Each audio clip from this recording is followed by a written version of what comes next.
সঞ্জয় রায়ের যাবজ্জীবন, আমৃত্যু কারাদণ্ড, সঙ্গে 1 লক্ষ টাকা জরিমানা। আরজিকর মামলায় সাজা ঘোষণা করল শিয়ালদা আদালত। নিহত চিকিৎসকের পরিবারকে আর্থিক সাহায্য দেওয়ার নির্দেশ রাজ্যকে। আর্থিক সাহায্য নিতে যদিও রাজি নয় পরিবার।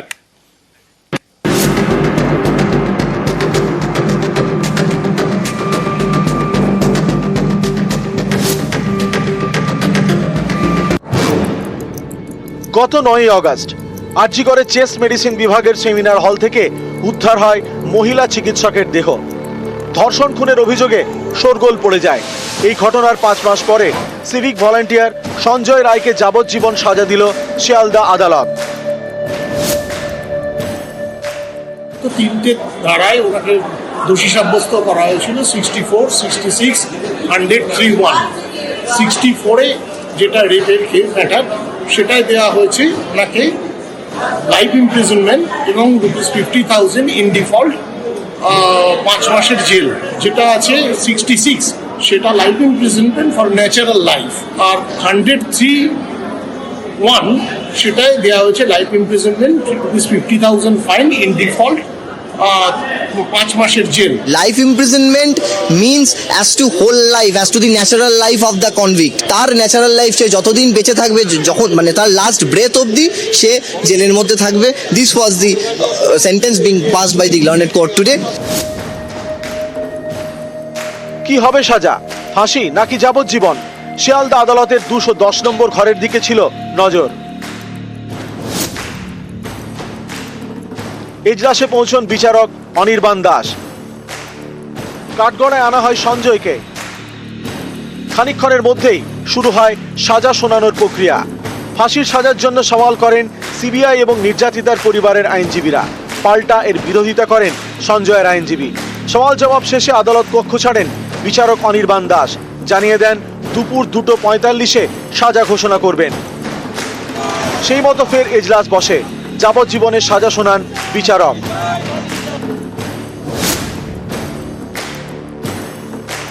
আরজিকরের নিহত চিকিৎসকের পরিবারকে আর্থিক সাহায্য দেওয়ারও নির্দেশ দেওয়া হয় রাজ্যকে। লার্নেড কোর্ট কম্পেনসেশন অ্যাওয়ার্ড করেছেন, যেটা নাকি 10 লাখ টাকা for the death and 7 lakh টাকা ফর দ্য রেপ। বিচারক বলেন, টাকা দিয়ে মৃত্যুর ক্ষতিপূরণ হয় না, কিন্তু আইন বিধি মেনে এই ক্ষতিপূরণ। তখন নিহত চিকিৎসকের বাবা বলেন, ক্ষতিপূরণ নেব না, আমরা ন্যায় বিচারটাই বরাবর চেয়েছি। তখন বিচারক ফের বলেন, আমি আমার বিচারটুকু করেছি, এরপর আপনারা উচ্চ আদালতে যেতে পারেন। 17 লক্ষ টাকা কম্পেনসেশনের কথা লার্নেড কোর্ট ঘোষণা করেন। ভিকটিমের বাবা উঠে বলেন যে ওনারা কম্পেনসেশন নিতে ইন্টারেস্টেড নন। তখন লার্নেড কোর্ট খুব স্পেসিফিক্যালি একটা কথা বলেন, it was the liability of the state to give protection to your daughter when she was on duty. সেই জিনিসটা যেহেতু ফেল হয়েছে, এটা রাষ্ট্রের দায় যে এই কম্পেনসেশনটা যাতে এনারা পায়। নিউজ 18 বাংলা। আরজিকরের ধর্ষণ খুনে সঞ্জয় রায়ের যাবজ্জীবন। সোমবার সাজা ঘোষণার আগেও তার দাবি সে নাকি কিছুই করেনি, তাকে ফাঁসানো হয়েছে। নিজেকে নির্দোষ প্রমাণ করতে এবার সঞ্জয়ের নতুন তত্ত্ব, তাকে নাকি অনেক জায়গায় সই করানো হয়েছে। এও দাবি করলো হেফাজতে নাকি তার উপর অত্যাচারও হয়েছে।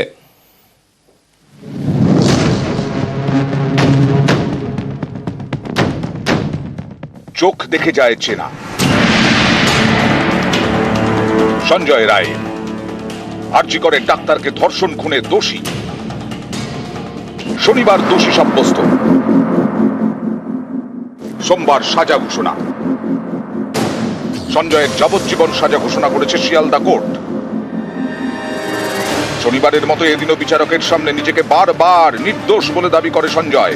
এদিন বিচারক অনির্বাণ দাস তাকে বলেন, আপনাকে বলেছিলাম দোষ প্রমাণিত, সর্বোচ্চ শাস্তি ফাঁসি হতে পারে অথবা যাবজ্জীবন। সঞ্জয় রায় বলে, আমি কিছুই করিনি, আমায় ফাঁসানো হচ্ছে। আগেও বলেছি, আবারও বলছি, রুদ্রাক্ষের মালা কি নষ্ট হতো না? হেফাজতে আমার উপর অত্যাচার হয়েছে, অনেক জায়গায় সই করানো হয়েছে, মেডিকেল করানোর নামে বারবার সিবিআই ঘুরিয়েছে, কোথাও কিছু পাওয়া যায়নি। আপনি বিচার করুন। বিচারক অনির্বাণ দাস বলেন, আপনাকে 3 ঘন্টা সময় দেওয়া হয়েছে। আপনার আইনজীবীরা যা বলার বলেছেন, কি হয়েছে না হয়েছে আপনার থেকে ভালো কেউ জানে না। আমার কাছে যা এসেছে তা দিয়েই বিচার করেছি।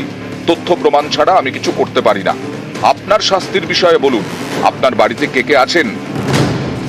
সঞ্জয় বলে, বাড়িতে মা আছে। বিচারক জানতে চান, আপনার সঙ্গে কেউ কি যোগাযোগ করেননি? আপনি যখন জেলে ছিলেন তখন কি কেউ দেখা করেছেন? জবাবে সঞ্জয় বলে, না স্যার, আমি বাড়িতে থাকতাম না, পুলিশ কোয়ার্টারে থাকতাম। এরপর সঞ্জয় রায়কে আর কোনো প্রশ্ন করেননি বিচারক। শনিবার এই বিচারকের ওপর চাপ তৈরির চেষ্টা করেছিল সঞ্জয়। সেদিন সে বিচারকের উদ্দেশ্যে বলে, ওইটুকু জায়গার মধ্যে আমার পক্ষে ক্রাইম করা সম্ভব নয় স্যার, আপনিও বুঝতে পারছেন আমি নির্দোষ। এদিন তার দাবি, আমি নির্দোষ স্যার। এসবে অবশ্য চিড়ে ভেজেনি। সঞ্জয়কে যাবজ্জীবনের সাজা দেন বিচারক। Now Supreme Court itself has said যে তখনই ডেথ সেন্টেন্স দেওয়া হবে যখন আর কোনো অল্টারনেটিভ পানিশমেন্টের আর কোনো কার্যকারিতা নেই, এবং সেই রিলেটেডই আমি অনেক কটা সাইটেশন আমরা দিয়েছিলাম। জজ সাহেব এসে বললেন যে ডেথ পেনাল্টি উনি দিচ্ছেন না, আমাদের সাবমিশনটা কনসিডার করা হয়েছে এবং আমাদের জাজমেন্টগুলো কনসিডার করা হয়েছে, এবং লার্নেড কোর্ট বললেন যে এটা রেয়ারেস্ট অফ রেয়ারেস্ট কেস নয়, তাই জন্য হাইয়েস্ট যে সাজাটা দেওয়া হচ্ছে দ্যাট ইজ লাইফ ইমপ্রিজন। আপনারা কি আগামী দিনে হাইকোর্টের দ্বারস্থ হবেন? হ্যাঁ, সেটা তো যে কোনো অ্যাকিউজড যে কনভিক্ট হচ্ছে তার রাইট থাকে ওপরের আপিল কোর্টে যাওয়ার, তো ডেফিনেটলি উনি আপিল তো করবেন। সোমবার মাথা নিচু করে আদালতে ঢোকে সঞ্জয়। এদিন বেরোনোর সময়ও সঞ্জয়ের মাথা নিচু, গায়ে আগের দিনের মতোই ধূসর সোয়েটার।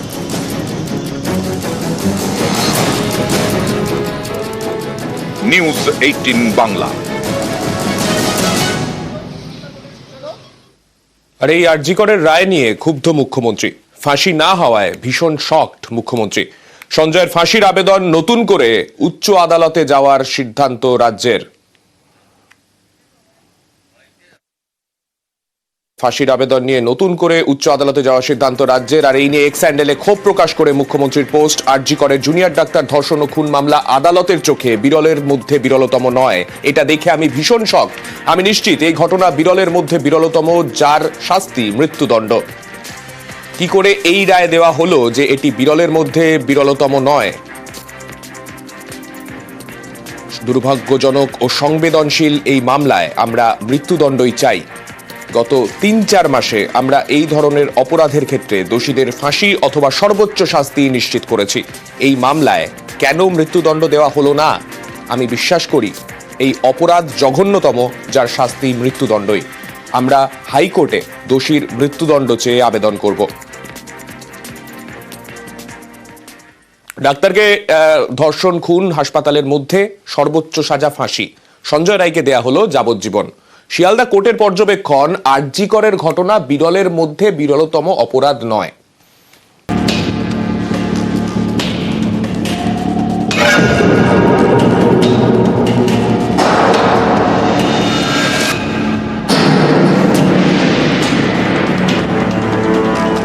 হাসপাতালে ঢুকে মহিলা চিকিৎসককে ধর্ষণ এবং খুন, সঞ্জয় রায়কে ফাঁসির সাজা দিল না আদালত, দিয়েছে যাবজ্জীবন। কারণ শিয়ালদা অতিরিক্ত দায়রা আদালতের বিচারক অনির্বাণ দাসের পর্যবেক্ষণ, আরজি করে ধর্ষণ খুনের ঘটনা বিরলতম নয়।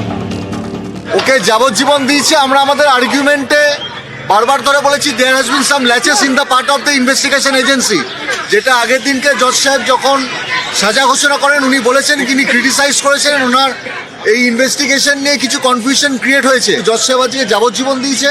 एक केस जो कि पूरी तरह से ऐसा बनता है कि उनको लाइफ इम्प्रिजनमेंट ना होकर उसको डेथ पेनल्टी मिलनी चाहिए थी, वो नहीं हुई। तो मुझे लगता है उस महिला को जो हेल्प मिलनी चाहिए थी या परिवार को हेल्प मिलनी चाहिए थी, आज परिवार भी दुखी होगा और हम सब जो इस केस को फॉलो कर रहे थे हम सब दुखी हैं। গত শনিবার সঞ্জয় রায়কে দোষী সাব্যস্ত করে আদালত। সোমবার আদালতে ফাঁসির দাবিতে সরব হন সিবিআই এবং নির্যাতিতার পরিবারের আইনজীবীরা। সিবিআইয়ের আইনজীবী পার্থসারথী দত্ত বলেন, বিশ্ব জুড়ে এই ঘটনার অভিঘাত ছড়িয়েছে। এই ঘটনা বিরলের মধ্যে বিরলতম। যিনি মানুষের প্রাণ বাঁচাতে হাসপাতালে গিয়েছিলেন, সেই মেধাবী ডাক্তারের প্রাণ গিয়েছে। এটা বিরলতম ঘটনা। সর্বোচ্চ শাস্তি দিক আদালত। এমন শাস্তি দেওয়া হোক যাতে সমাজে ভরসা ছড়ায়, সকলে যাতে নির্ভয়ে বাড়ি থেকে বেরোতে পারেন। সঞ্জয় রায়ের আইনজীবী সেজুতি চক্রবর্তী পাল্টা বলেন, এটা বিরলতম ঘটনা নয়। বিভিন্ন মামলায় আসামিকে শোধরানোর সুযোগ দিয়েছে সুপ্রিম কোর্ট। সুপ্রিম কোর্ট বিভিন্ন মামলায় বলেছে, নথি নিয়ে ন্যূনতম সন্দেহ থাকলে বা ধারণার ভিত্তিতে সাজা হলে তা বিবেচনায় আনা উচিত। এই কেসেও সেরকম বিষয় লুকিয়ে। দিল্লির ইন্টারন্যাশনাল ইউনিভার্সিটির সমীক্ষায় মৃত্যুদণ্ডের সমালোচনা করা হয়েছে। বলা হয়েছে আসামের মেন্টাল হেলথ, পারিবারিক অবস্থা ভেবে দেখা উচিত। সঞ্জয় রায়কে মৃত্যুদণ্ড না দিয়ে বিকল্প সাজা দিক আদালত। নিহত চিকিৎসকের পরিবারের আইনজীবী অমর্ত্য দে তখন বলেন, আসামির চরিত্র দেখুন, সে সিভিক ভলেন্টিয়ার, আর্জি করেছিল, এটাকে অস্বীকার করেনি, কোনো সাক্ষী তার উপস্থিতি নিয়ে সন্দেহ রাখেনি, মৃত্যুদণ্ড দেওয়া হোক। এরপর সঞ্জয়ের আরেক আইনজীবী বলেন, এখনো পর্যন্ত তদন্ত শেষ হয়নি, কি উঠে আসবে জানি না, তাহলে কেন মৃত্যুদণ্ড? সঞ্জয়ের আইনজীবীর উদ্দেশ্যে বিচারক বলেন, আপনারা পরস্পর বিরোধী সওয়াল করছেন, দুই আইনজীবী দুরকম কথা বলছেন, প্লিজ এগুলো করবেন না। 210 নম্বর ঘরে এই সওয়াল জবাবের পর আদালত কক্ষ ছাড়েন বিচারক অনির্বাণ দাস। জানিয়ে দেন দুপুর 2:45-এ সাজা ঘোষণা করবেন। আদালত চত্বরে তখন উৎকণ্ঠা, ফাঁসির সাজা নাকি যাবজ্জীবন, কি শাস্তি দেবেন বিচারক? 2:45 আদালত কক্ষে পৌঁছন বিচারক অনির্বাণ দাস। সঞ্জয় রায় সাজা ঘোষণা করেন, ফাঁসি নয়, যাবজ্জীবন। কারণ বিচারকের পর্যবেক্ষণ, আরজি করে ধর্ষণ খুনের ঘটনা বিরলতম নয়। নিউজ 18 বাংলা।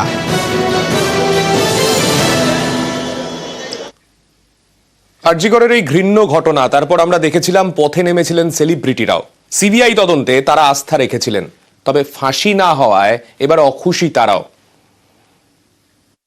হতাশ যে হয়েছি সেটা অস্বীকার করে কোনো লাভ নেই। মানে বলা হচ্ছিল যে বিরল থেকে বিরলতম অপরাধ, মানে হত্যা হয়েছে, নৃশংসতা হয়েছে, তো সেখানে ফাঁসিটা একটা খুব বড় একটা ইম্প্যাক্ট ক্রিয়েট করতো। কোথাও একটা মানে ভয় থাকতো আর কি, একটা উত্তর মানে মানুষের কাছে থাকতো, সমাজের কাছে একটা খুব বড় বার্তা পৌঁছতো বলে আমি মনে করি। সিবিআই এর ওই তথ্য প্রমাণের জায়গাটাতে কি হলো, মানে বাকি তথ্য কোথায় গেল এবং সেটা কেন কানেক্টেড নয়, সে প্রশ্ন তো সিবিআই এর কাছে রয়েই যাচ্ছে। আমৃত্যু কারাদণ্ড নয়, ফাঁসি চেয়েছিলেন আম জনতাও। এই ঘটনা যদি বিরলতম ঘটনা না হয় তাহলে কোনটা বিরলতম ঘটনা? এরপরে তো রাজ্যে আরো 3টে ধর্ষণের ঘটনা হয়েছে যেটা রাজ্য পুলিশ দেখছিল, তাদের তো ফাঁসির সাজা হয়েছে দোষীদের। এই সঞ্জয় রায়কে তো রাজ্য পুলিশ ধরেছিল, তাহলে সিবিআই কি করলো? সিবিআই সবাই করছেন, কিন্তু সিবিআই যেভাবে তদন্ত করেছে তাতে মনে হয় আমাদের রাজ্য পুলিশ অনেক ভালো করে কাজ করেন এবং তদন্ত করেন। এই বিচারটা সবাই মেনে নিতে পারছেন না, ফাঁসি হলেই ভালো ছিল। এই রায়টা আমরা মেনে নিতে পারছি না। এত বড় ঘটনা ঘটে গেল, তাহলে কখন বিচার হবে, কখন তার রায় হবে? আর যদি এইরকম রায় হয়, মানুষ আরো তারা খারাপ কাজ করতে সুযোগ পাবে। তাই এই রায়টা আমরা মানতে পারছি না। মানে কি আপনি ফাঁসি চেয়েছিলেন? আমি ফাঁসি চেয়েছিলাম।